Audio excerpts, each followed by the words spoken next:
things happened to me. I sent my son up to, me and my mom lived in the same apartment complex. Mm-hmm. So I sent my son up there with her so he wasn't exposed to the clients that were coming in. I would disinfect stuff.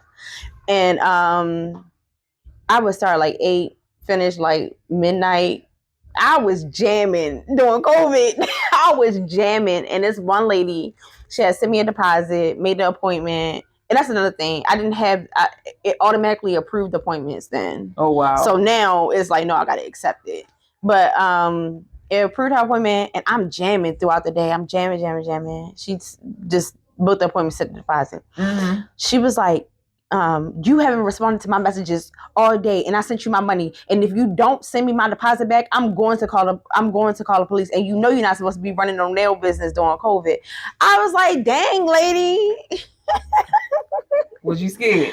I wasn't scared, no. But I was like, this is problems that I don't need. So here's your money.